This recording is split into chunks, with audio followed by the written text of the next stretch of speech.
اعوذ باللہ من الشیطان الرجیم بسم اللہ الرحمن الرحیم۔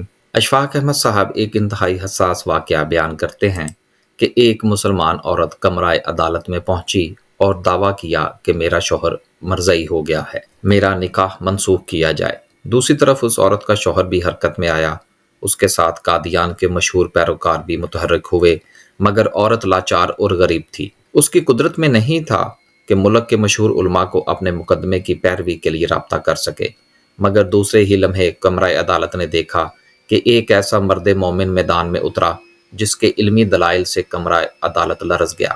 قادیانی کپ کپا گئے، باوجود یہ کہ وہ بیمار تھے، ان کا جسم مبارک کمزور تھا، مگر مسلسل 5 روز 5 گھنٹے علم و عرفان کا دریا بہاتے رہے۔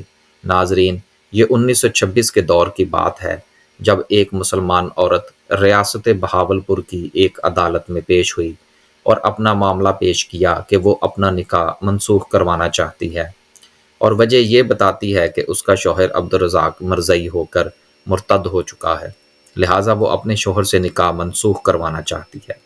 یہ مقدمہ بہاولپور کی اعلیٰ عدالتوں میں دائر ہوتا رہا، 7 سال تک کوئی نتیجہ نہ نکلا، تو یہ مقدمہ دربار معلیٰ بہاولپور میں پہنچا۔ 1933 میں عدالت نے یہ لکھ کر اس مقدمے کو واپس کیا کہ اس مسئلے کی پوری تحقیق کی جائے، دونوں فریقین کو موقع دیا جائے کہ وہ اپنے اپنے مذہب کے علماء کی شہادتیں پیش کریں، دونوں اطراف کے مکمل بیانات سننے کے بعد آخری فیصلہ کیا جائے گا۔ اس عورت کے شوہر کا تعلق مضبوط خاندان سے تھا، قادیان کی با اثر شخصیات اس کے مقدمے کے لیے کھڑی ہو گئیں۔ ادھر عورت بیچاری غریب گھرانے سے تعلق رکھتی تھی، مشہور علماء کو جمع کرنا اس کے بس کی بات نہ تھی، مگر تقدیر نے اس کا ساتھ دیا اور اس دور کی انجمن کو کسی طرح اس کیس کی خبر پہنچ گئی۔ اس خبر کا پہنچنا تھا کہ وہ فوراً متحرک ہوئے اور بہاولپور کے ایک مفتی نے انور شاہ صاحب کو فوراً خط لکھا کہ ہمارے ہاں قادیانیت کا فتنہ ہے، ایک مسلمان عورت ہے جس کا شوہر قادیانی ہو چکا ہے، کیس عدالت میں ہے، آپ فوراً ہماری مدد کو پہنچیے۔ شاہ صاحب کو جب یہ خط ملا تو وہ حج کے سفر کی تیاری کر رہے تھے۔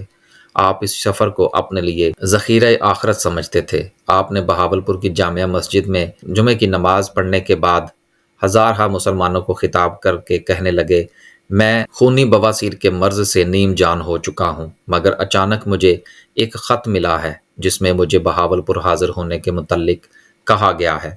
میں نے سوچا کہ میرے پاس کوئی زادِ آخرت تو نہیں ہے، شاید یہی ذریعہ نجات بن جائے کہ میں محمد صلی اللہ علیہ وسلم کے دین کا حمایتی بن جاؤں اور یہاں آؤں۔ یہ سن کر مجمع بے قرار ہو گیا اور آہ و بکا کرنے لگا اور کہنے لگے، ہم تو آپ کے ساتھ حج کرنا جانا چاہتے تھے، آپ نے اس موقع پر تاریخی کلمات کہے، ہم پر یہ بات کھل گئی ہے کہ گلی کا کتا بھی ہم سے بہتر ہے۔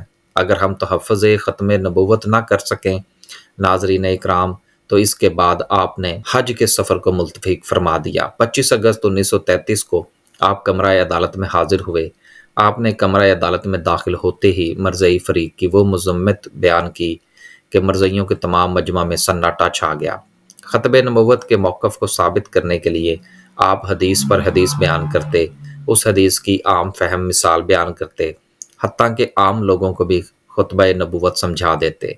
ان دلائل سے بے بس ہو کر قادیانی وکیل چیخ اٹھا، کسی کے کفر و ایمان کا فیصلہ کس طرح ہو سکتا ہے، جبکہ دیوبندی بریلوی کو کافر کہتے ہیں اور جبکہ بریلوی دیوبندیوں کو کافر کہتے ہیں، ہم کسے کافر سمجھیں اور کس کی تکفیر کریں؟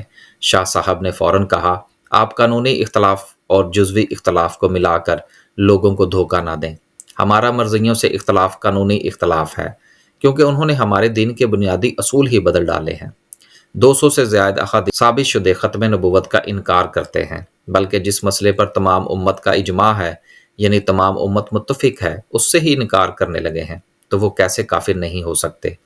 قادیانی وکیل یہ دلیل سن کر دنگ رہ گئے، مگر عام لوگوں کو پھر سے گمراہ کرنے کے لیے کہنے لگا، آپ کا اجماع کا دعویٰ غلط ہے۔ امام احمد بن حنبل نے اجماع کے دعویٰ کرنے والوں کو جھوٹا کہا ہے۔ شاہ صاحب جلال میں آ گئے، فرمانے لگے، یہ امام احمد کا قول نہیں ہے، ہاں البتہ ان کے ایک پیروکار کا ضرور ہے۔ اگر مان بھی لیں یہ امام صاحب کا اپنا قول ہے، تو وہ شخص جو بذات خود ایک مستقبل ایک مستقل مذہب کا ایجاد کرنے والا ہے، وہ بھلا کیسے اجماع امت کا انکار کریں گے؟ اس طرح کے شوشے چھوڑ کر امت کے ایمان سے کھیلنے کی کوشش نہ کریں۔ مزید آپ کو اور عدالت کو بتانا چاہتا ہوں کہ اس امت کا سب سے پہلا اجماع ایک جھوٹے نبی مسلمہ کذاب کے قتل پر ہی ہوا تھا۔ حضرت صدیق اکبر رضی اللہ تعالیٰ عنہ نے رہتے دنیا تک مسلمانوں کو یہ پیغام دیا کہ جو کوئی بھی ختم نبوت پر ڈاکہ ڈالے وہ کافر ہے اور واجب القتل ہے۔ حدیث کی سب سے زیادہ مستند کتاب بخاری کے باب الکفالہ میں بھی حدیث موجود ہے کہ حضرت عبداللہ بن مسعود رضی اللہ تعالیٰ عنہ نے مسلمہ کے قاصد کو بھی بعد میں قتل کروا دیا تھا۔ سلطان صلاح الدین ایوبی نے ایک شاعر کو گستاخی پر قتل کیا۔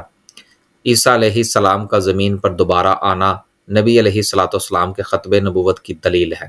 الغرض شاہ صاحب نے ختم نبوت پر دلائل کے انبار لگا دیے۔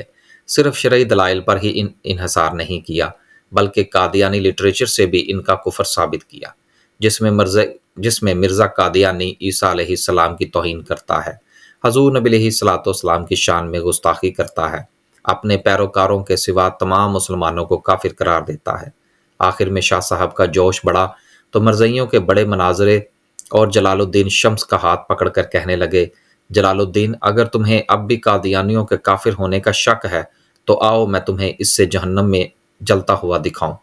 یہ سننا تھا کہ جلال الدین وہ بکھلا گیا اور وہ یہ بھی نہ کہہ سکا کہ ہاں تم کر کے دکھاؤ، بلکہ خوف کے مارے کہنے لگا، اگر تم ایسا کر بھی لو تو میں کہوں گا کہ یہ شعبدہ بازی ہے۔ شاہ صاحب کی طبیعت اس کے بعد زیادہ خراب ہونے لگی تو اس مقدمے کا فیصلہ سنے بغیر چلے گئے، مگر اپنے ساتھیوں کو کہہ گئے کہ اگر میری زندگی میں فیصلہ ہوا تو سن لوں گا، ورنہ میری قبر پر آ کر مجھے سنا دینا۔ چنانچہ فروری 1935 کو بہاولپور ریاست میں جج صاحب نے مسلمان عورت کے حق میں فیصلہ سنا دیا اور پہلی مرتبہ مرزائیوں کے کفر کو ثابت کیا۔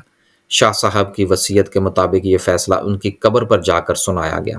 اللہ پاک ان کی قبر پر کروڑوں رحمتوں کا نزول فرمائے، آمین ثم آمین۔ بے شک اشفاق احمد صاحب کی تحریروں سے ہمیں بہت کچھ سیکھنے کو ملتا ہے۔ آج کی یہ تحریر یقیناً ایمان تازہ کر دینے والی تحریر ہے۔ اللہ تعالی ہمیں علم کے نور سے نوازے اور ختم نبوت کا تحفظ کرنے کی توفیق عطا فرمائے۔